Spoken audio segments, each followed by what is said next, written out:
Yes, nk'uko abantu benshi bari babyiteguye kubera ubwiyongere bw'abarwayi ba covid, ndavuga 19 ariko irimo kugenda ihinduka ikaba delta.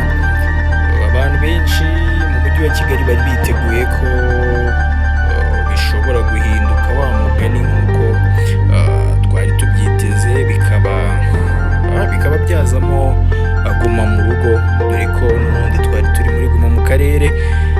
Biri official ko nk'uko itangazo ry'ibyemezo by'inama y'abaminisitiri yo kuwa 14 Nyakanga 2021 bivuga, aho inama yari yateranye iyobowe na nyakubahwa perezida wa repubulika Paul Kagame, bakaza gufata ibyemezo bigiye bitandukanye, aribyo birimo na guma mu rugo. Wenda twihutishe cyane tugere ku ngingo ya gatatu yizweho, cyangwa se umwanzuro wa gatatu waje gufatwa mu gice cyawo cya mbere.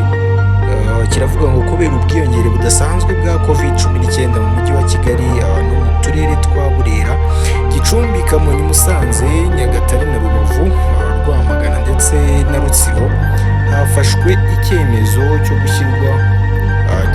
gushyira umujyi wa Kigali n'utwo turere muri gahunda ya guma mu rugo cyangwa se lockdown, guhera ku itariki ya 17 kugeza ku ya 26 Nyakanga 2021.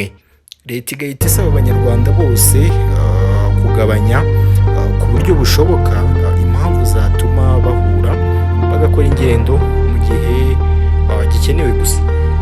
Ibi ngibi ni ibintu abantu bose barimo batekerezaho, ntabwo ndi buze kubivugaho cyane bitewe n'uko twese turabizi, twari tumaze iminsi tureba imibare uburyo iri kugenda yiyongera, ibintu tutatindaho, ibintu natwe nyine nk'abanyarwanda koko tuba tubona.